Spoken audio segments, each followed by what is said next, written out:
You ask Tiger to solve. This deals with linear equations with one unknown. The final result is a equals 3. Let's solve it step by step. Simplify the expression. Expand the parentheses. Simplify the arithmetic. Multiply the coefficients. Expand the parentheses.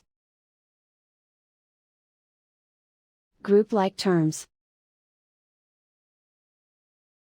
Simplify the arithmetic. Group all constants on the right side of the equation. Add 19 to both sides. Simplify the arithmetic.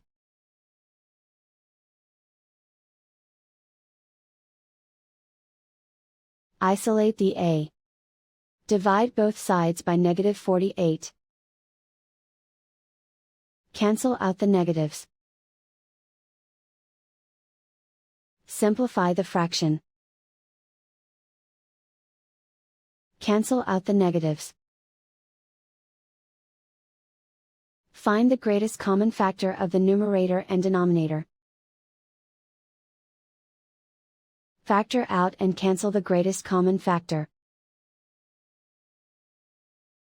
And so the final result is a equals 3.